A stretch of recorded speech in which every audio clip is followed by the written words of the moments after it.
As you all well know, Animal Crossing has had an absolutely huge update and DLC release, and this means your dailies are gonna change. There is way more things to do every single day in Animal Crossing, so let's go through them. As always, before we do, make sure you like and subscribe to the video for all your Animal Crossing content, and I also play Animal Crossing non-stop on Twitch, so come join me there for some chaos. Before we get into it, just bear in mind some of these are a bit basic, but some of these you may not know, so stick around until the end. 1. Check your mail. You never know if your villagers might have sent you a new item through the post.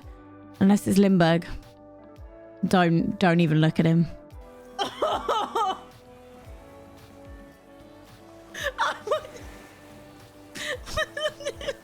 2. Check Nooks Cranny for any new items. There were 9,000 new items added to the game with the update, so you definitely want to check every single day. 3. Claim your points from the Nook terminal. And while you're at it, check if there's any new items you can order. If you're not time traveling, you definitely want to make use of the fact that you can order up to 5 items per day from the terminal. 5. Check the Nook Miles Plus tab for any ×2 or ×5 multiplier tasks that you can quickly do for some Nook Miles. 6. Do some island maintenance by picking up any weeds, flowers that you don't want, and digging up everything in the ground. Just a reminder, if you have way too many weeds to handle on your island, you can go to Leaf and pay 100,000 bells for him to pick every single weed up. 7. New clothing items have been added to Abel's, so make sure you go there every single day. Next up is Kapp'n's. You can only go to Kapp'n's once per day, so you're going to want to make sure that you go every single day. We're going to talk a bit about Kapp'n's Island though, because we recently got some new information about how it works. So here we go. Before you go to the island, it rolls between a normal island or a rare island. You have a 78% chance of going to a normal island.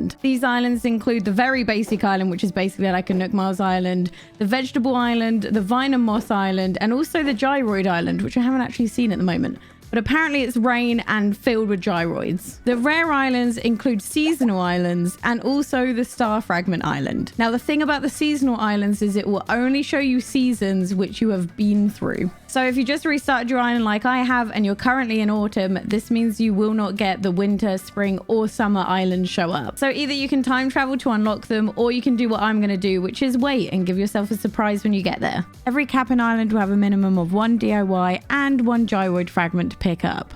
I especially love the ruined arches and the moss DIYs. When you get back to your island, you're going to want to plant the gyroid and water it to make sure you can harvest it tomorrow, and then add them to the gyroid army.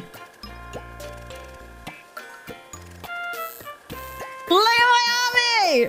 11. Find the DIY that turns up on your island every single day. 12. Tend to your crops. If you water them every single day, they'll give you a bigger harvest. Be on the lookout for any balloons whilst you do all of these tasks, as they hold new items as well. And then head over to Halves Island, where every Monday, all of the stands get a refresh of stock. While you're on Halves Island, you definitely want to make sure you speak to Katrina. You can ask about friendships with certain villagers, and for 10,000 bells, she will strengthen that friendship for you. You can also get your fortune told. And something I didn't realize till today is that those fortunes actually mean something. I'll put the picture up here of what they mean. For example, if your luck with belongings improves, then it's easier to obtain rare items, meaning villagers are more likely to give and sell you items. Luck with bells will increase your amount of bells you get from shaking trees, money rocks, balloons, and glowing spots as well. And there's a ton of other ones, so make sure you take a screenshot of this if you haven't already. When you're back on your island, make sure that you do your money tree for the day. And as always, make sure you're getting all your resources from hitting the trees and the rocks. Along with the 3 villagers per day that should be crafting on your island, there is also 1 villager per day that should be cooking. And if you talk to this villager, they'll give you the recipe for the dish they're making. The next few apply to the DLC only. This is collecting the moss and the vines that spawn there every single day. You'll also find a DIY on the beach daily. And if you go to the beach around the back, you'll find all the villagers whose holiday homes you have decorated.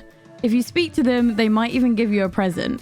If you've decorated the school, you can speak to the teacher who'll give you some bush starts. And if you've done the restaurant, you can speak to the chef and they'll give you more cooking recipes. And you also want to check the shop every day as the stock changes there too. That's everything for me today. As always, if you enjoyed this video, make sure you subscribe and find me on Twitch as well for all your Animal Crossings. I'll see you next time. Bye.